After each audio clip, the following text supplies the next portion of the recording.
Can we all read? We are now in the Holy Communion. So before I exhort you, let us all read this book, Luke chapter 22, verse 19 to 20. Okay? Sabi niya dito, and he took bread and gave thanks and broke it and gave it to them, saying, "This is my body given for you. Do this in remembrance of me." In the same way, after supper, he took the cup, saying, "This cup is the new covenant in my blood, which is poured out for you." So, itong setting na to, church, is during the night of the Passover. At sinabi to ng ating Panginoong Jesucristo, Jesus said this during the Passover meal. Amen? So, we know the elements. The bread represents the body, the juice represents the blood. But tonight, I will exhort you on how this Passover meal, which commemorates what God has done in Egypt, became a covenant meal. Okay? So, first, before we begin, what is the covenant meal? Okay? So, a covenant meal often serves to finalize a covenant. Okay? A solemn symbolic act that confirmed peace, trust, and mutual commitment between parties.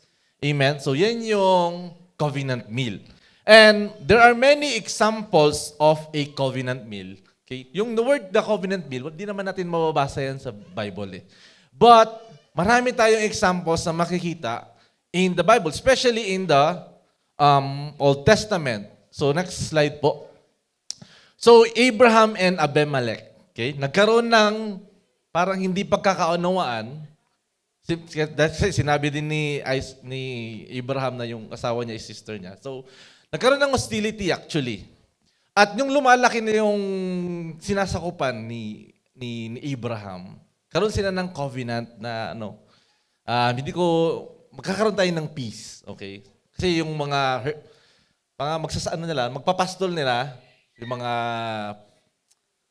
herdsmen nila, nagkakaroon na ng hidwaan. So, ang ginawa ni Abimelech, karoon sila ng covenant. And after that covenant, nagkaroon sila ng covenant meal. Okay? So, same thing doon kay Jacob and Laban. We know the story na nagkaroon sila ng hindi rin pagkakaunawaan. And, karoon din sila ng covenant. And after making that covenant, karoon din sila ng covenant meal. Kumain din sila. And also, we can also see this covenant meal in Moses and the elders. Amen? Ito naman yung after making that covenant, sa Mount Sinai, Moses and Aaron and the elders went up and saw God, and they ate and drank in His presence. Amen? So this is a powerful picture of a covenant relationship with God. And the Last Supper. Okay? Isa yan sa covenant meal. So, Last Supper is a covenant meal. Dito, finalize ng ating Panginoon kung ano ba yung magiging covenant, yung new covenant. Amen? This, where Jesus Christ finalized kung ano ba yung nire-represent ng bread at ano yung nire-represent ng wine. Amen? So, next slide po. So, a covenant meal represents fellowship between parties. No? It represents peace and reconciliation. It represents yung participation in the covenant terms. And fourth, it represents the ratification of the promises. So when we celebrate communion with the Lord's Suppers today, we are not just remembering our Lord Jesus Christ's death, but we are participating in the covenant He finalized with His body and blood. So, a covenant meal is a fellowship. Ang pinaka-example niyan, mga kapatid, is when two makes promises. Just like marriage. Kaya pala, pag tayo kinasal, after nyong ikasal, meron ng handaan. Because it finalizes yung covenant. Yung mga, di ba, magsasabi kayo ng vow. After nyong magsabi ng vow, punta na kayo dun sa reception. Doon na kayo kakain. It finalizes yung mga covenant ng husband and wife. Kaya nga, after having that revelation, isa sa mga natutunan ko, mga kapatid, that pag meron ng hindi pagkakaunawaan ang mag-asawa, minsan lang una naapektuhan actually yung pagkain. Hindi nasasabay, ayan. Pero ngayon, natutunan natin, Kung merong hindi pagkakainuman, husband, bigyan mo ng pagkain yung asawa mo. Amen? At wife, umorder ka ng madami. Di ba? You fellowship. Okay? You fellowship and bring back yung covenant. Bring back yung yung mga vows nyo during that covenant meal. Amen? So, covenant meal represents peace and reconciliation. So, normally, you won't eat with your enemies. Hindi mo naman, di ba pag may kaaway ka, meron kang kalaban, di mo naman sasabayang kumain yun eh. Why? With the risk of pwede kang lasunin. I'm not talking about your wife. Joke lang. Okay? So, di ba? Di mo sasabayan yung taong kaaway mo because with the risk of pwede kang lasunin. Amen? So, covenant meal represents peace and reconciliation. Kaya nga, isa rin sa mga na-realize ko is that a different perspective ng Psalm 23 verse 5. Nakita ko to in the perspective of our Lord Jesus Christ. Ang sabi dito, you prepare a table before me in the presence of my enemies. So during the Last Supper, so sa point of view ng ating Panginoong Hesukristo, God the Father prepared a table in the presence of His enemies. Because before, we are God's enemies. Kuha nyo ba? Sa perspective ng ating Panginoong Hesukristo, God prepared a table before the presence of His enemies. At yung laman ng table na yon is, again, our Lord Jesus Christ Himself. The body, which represents healing, wholeness. The blood that represents our Lord Jesus Christ, that makes us the forgiveness of sin, the reconciliation. Amen? So, also, covenant meal represents the participation in the covenant term. Next verse po. Ito rin. In 1 Corinthians chapter 11, verse 23. Sabi dito, lagi ko ito nababasa. For I received from the Lord what I also pass unto you.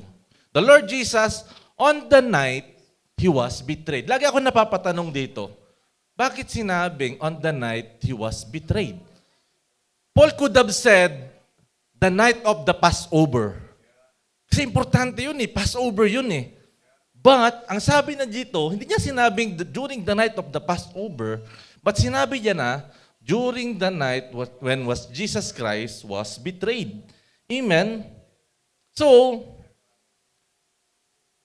ang perspective ni Apostle Paul is not the Passover meal, but the covenant meal. Yun na yung tinitingnan niya. Kasi nga, yung covenant, kailangan merong participation.